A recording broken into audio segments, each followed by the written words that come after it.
एक तरफ एक विशाल मुगल साम्राज्य और दूसरी तरफ उस साम्राज्य की गद्दी पर बैठने वाला एक ऐसा बादशाह जिसकी जिंदगी में सत्ता, परिवार, बगावत, मोहब्बत और दरबारी राजनीति सब कुछ एक साथ देखने को मिला। अकबर ने जिस मुगल सल्तनत को अपनी ताकत और नीतियों से एक विशाल साम्राज्य बनाया था, उसके बाद अब सवाल था, आखिर अकबर के बाद इस विशाल सल्तनत को कौन संभालेगा। अकबर का बेटा सलीम, जो आगे चलकर नूरुद्दीन मोहम्मद जहांगीर के नाम से जाना गया, लेकिन जहांगीर का बादशाह बनना इतना आसान नहीं था। उसके अपने पिता अकबर के साथ भी मतभेद रहे। उसके बेटे ने भी उसके खिलाफ बगावत की और फिर उसकी जिंदगी में आई एक ऐसी महिला जिसका प्रभाव धीरे धीरे इतना बढ़ा कि मुगल दरबार की राजनीति ही बदलने लगी। उस महिला का नाम था नूरजहां। लेकिन नूरजहां कौन थी? जहांगीर और नूरजहां की मुलाकात कैसे हुई? जहांगीर के शासन में उसके बेटे खुसरो ने उसके खिलाफ बगावत क्यों की? और मुगल सल्तनत को किन नए दुश्मनों और चुनौतियों का सामना करना पड़ा? आज की इस वीडियो में हम जानेंगे जहांगीर की पूरी कहानी। लेकिन वीडियो शुरू करने से पहले एक छोटी सी गुजारिश है। अगर आपने अभी तक हमारे चैनल को सब्सक्राइब नहीं किया है तो चैनल को सब्सक्राइब कर लीजिए ताकि मुगल सल्तनत के इतिहास की हमारी आने वाली हर वीडियो आप तक पहुंचती रहे। और अगर आपने अभी तक मुगल सल्तनत का पार्ट 3 अकबर की कहानी नहीं देखा है तो हमारे चैनल पर जाकर उसे जरूर देखिए, क्योंकि पार्ट 3 में हमने जाना था कि कैसे सिर्फ 13 साल की उम्र में अकबर मुगल सल्तनत की गद्दी पर बैठा, कैसे हेमू से उसका सामना हुआ, कैसे दूसरी जंगे पानीपत ने मुगल सल्तनत को फिर से मजबूत किया और कैसे अकबर ने आगे चलकर एक विशाल साम्राज्य खड़ा किया। लेकिन अब कहानी आगे बढ़ती है और अकबर की मौत के बाद मुगल सल्तनत की गद्दी पर बैठता है उसका बेटा सलीम।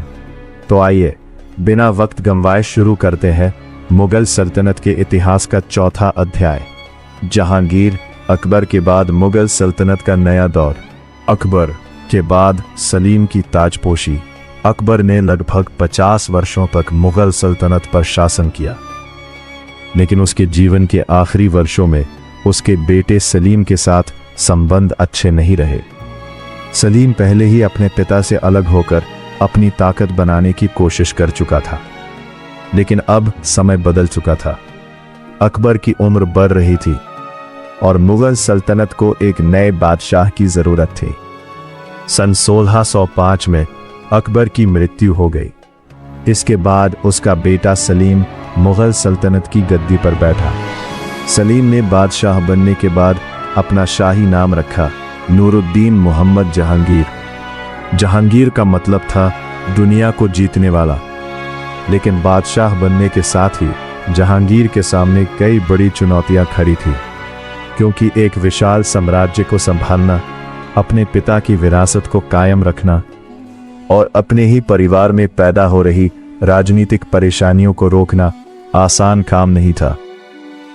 खुसरो की बगावत। जहांगीर के शासन के शुरुआती वर्षों में ही उसके बेटे खुसरो ने उसके खिलाफ बगावत कर दी।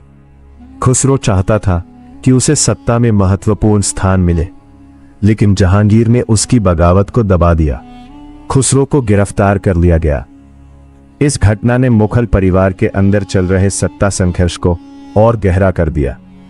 जहांगीर के शासन में अब सिर्फ बाहरी दुश्मन ही चुनौती नहीं थे, बल्कि शाही परिवार के अंदर की राजनीति भी एक बड़ी समस्या बन चुकी थी।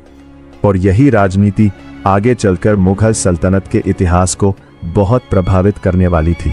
अब कहानी आती है उस महिला की जिसका नाम जहांगीर के शासन के साथ हमेशा के लिए जुड़ गया, नूरजहां। नूरजहां का असली नाम मेहरुन्निसा था। वो एक प्रभावशाली परिवार से ताल्लुक रखती थीं। जहांगीर और मेहरुन्निसा की मुलाकात के बारे में इतिहास में अलग अलग किस्से मिलते हैं, लेकिन इतना निश्चित है कि बाद में दोनों का विवाह हुआ। सन 1611 में जहांगीर ने मेहरुन्निसा से विवाह किया। विवाह के बाद उन्हें नूरजहां की उपाधि मिली। नूरजहां सिर्फ बादशाह की पत्नी बनकर नहीं रही, धीरे धीरे उनका प्रभाव मुगल दरबार की राजनीति में बढ़ने लगा। वो प्रशासनिक मामलों में भी प्रभावशाली हो गए और दरबार में उनके परिवार और समर्थकों की ताकत भी बढ़ने लगी। जहांगीर के शासन के एक बड़े हिस्से में नूरजहां का प्रभाव इतना मजबूत हो गया था कि इतिहासकार इस दौर को अक्सर नूरजहां के प्रभाव का दौर भी मानते हैं। नूरजहां के परिवार के कई लोग मुगल दरबार में महत्वपूर्ण पदों तक पहुंचे। उनके पिता गियास बेग, जिन्हें बाद में इतिमाद उद दौला की उपाधि मिली, मुगल प्रशासन में एक महत्वपूर्ण अधिकारी बने। उनके भाई आसफ खां भी मुगल दरबार के बेहद प्रभावशाली व्यक्ति बने। इस तरह नूरजहां के आसपास एक मजबूत राजनीतिक समूह तैयार हो गया। लेकिन मुगल दरबार की राजनीति कभी स्थिर नहीं रहती थी, क्योंकि हर शक्तिशाली व्यक्ति के पीछे एक दूसरा गुट भी अपनी ताकत बढ़ाने की कोशिश करता था। और इसी राजनीतिक संघर्ष का असर जहांगीर के बेटों पर भी पड़ा। जहांगीर के शासन में मुगलों के सामने मेवाड़ का सवाल भी मौजूद था। अकबर के समय से ही मुगल और मेवाड़ के बीच संघर्ष चला आ रहा था। महाराणा प्रताप के बाद उनके बेटे अमर सिंह ने मेवाड़ की कमान संभाली। जहांगीर ने मेवाड़ के खिलाफ मुगल अभियान जारी रखा। कई वर्षों के संघर्ष के बाद आखिरकार सन 1615 में मुगल और मेवाड़ के बीच समझौता हुआ। इस समझौते के बाद मुगलों और मेवाड़ के बीच लंबे समय से चला आ रहा संघर्ष काफी हद तक समाप्त हो गया। ये जहांगीर के शासन की एक महत्वपूर्ण राजनीतिक उपलब्धि थी। जहांगीर के शासनकाल में एक और महत्वपूर्ण घटना हुई, जिसका असर आगे चलकर पूरे भारतीय इतिहास पर पड़ा। इंग्लैंड से व्यापारी भारत में व्यापार की संभावनाएं तलाश रहे थे। इसी सिलसिले में अंग्रेजों के प्रतिनिधि मुगल दरबार तक पहुंचे। सन 1615 में अंग्रेज राजा की ओर से सर थॉमस रो जहांगीर के दरबार में पहुंचे। उनका उद्देश्य मुगल साम्राज्य से व्यापारिक सुविधाएं हासिल करना था। थॉमस रो कई वर्षों तक मुगल दरबार से संपर्क में रहे। हालांकि अंग्रेजों का प्रभाव उस समय बहुत सीमित था, लेकिन यही शुरुआती संपर्क आने वाले समय में भारत के इतिहास में बहुत बड़ा मोड़ साबित होने वाला था, क्योंकि आगे चलकर अंग्रेजों की व्यापारिक ताकत धीरे धीरे राजनीतिक ताकत में बदलने वाली थी। जहांगीर का शासन सिर्फ राजनीति और युद्धों के लिए ही नहीं जाना जाता, उसे कला और प्रकृति में भी गहरी दिलचस्पी थी। उसके समय में मुगल चित्रकला ने काफी विकास किया।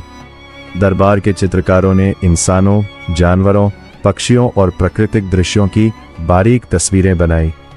जहांगीर खुद भी प्रकृति और दुर्लभ जीव जंतुओं में दिलचस्पी रखता था। उसके दौर की चित्रकला में बारीकी और प्राकृतिक रूप को विशेष महत्व दिया गया। इसी वजह से जहांगीर का समय मुगल कला के इतिहास में एक महत्वपूर्ण दौर माना जाता है। लेकिन जहांगीर के शासन में मुगल सल्तनत को हर मोर्चे पर सफलता नहीं मिली। मुगल साम्राज्य के पश्चिमी हिस्से में कंधार एक बेहद महत्वपूर्ण क्षेत्र था। कंधार पर मुगलों और सफवी साम्राज्य के बीच लंबे समय से संघर्ष रहा था। सन 1622 में सफवी शासक शाह अब्बास प्रथम ने कंधार पर कब्जा कर लिया। मुगल सल्तनत कंधार को वापस हासिल नहीं कर सकी। यह जहांगीर के शासन की महत्वपूर्ण असफलताओं में से एक मानी जाती है। समय बीतता गया और जहांगीर की उम्र बढ़ने लगी। उसकी सेहत भी कमजोर होती जा रही थी। दरबार की राजनीति में अब नूरजहां, आसफ खां और शाही परिवार के दूसरे सदस्य बेहद महत्वपूर्ण हो चुके थे। जहांगीर के बेटे भी अपनी अपनी ताकत बढ़ाने में लगे हुए थे। अब मुगल सल्तनत के सामने अगला सवाल था, जहांगीर के बाद बादशाह कौन बनेगा? यही सवाल आने वाले वर्षों में मुगल दरबार में एक बड़े सत्ता संघर्ष को जन्म देने वाला था। आखिरकार सन 1627 में जहांगीर की मृत्यु हो गई। उसके साथ मुगल इतिहास का एक और अध्याय समाप्त हुआ। लेकिन कहानी अभी खत्म नहीं हुई थी। जहांगीर के बाद आया शाहजहां, जिसके दौर में मुगल वास्तुकला ने नई ऊंचाइयां छुईं। पार्ट 5 में जारी रहेगा।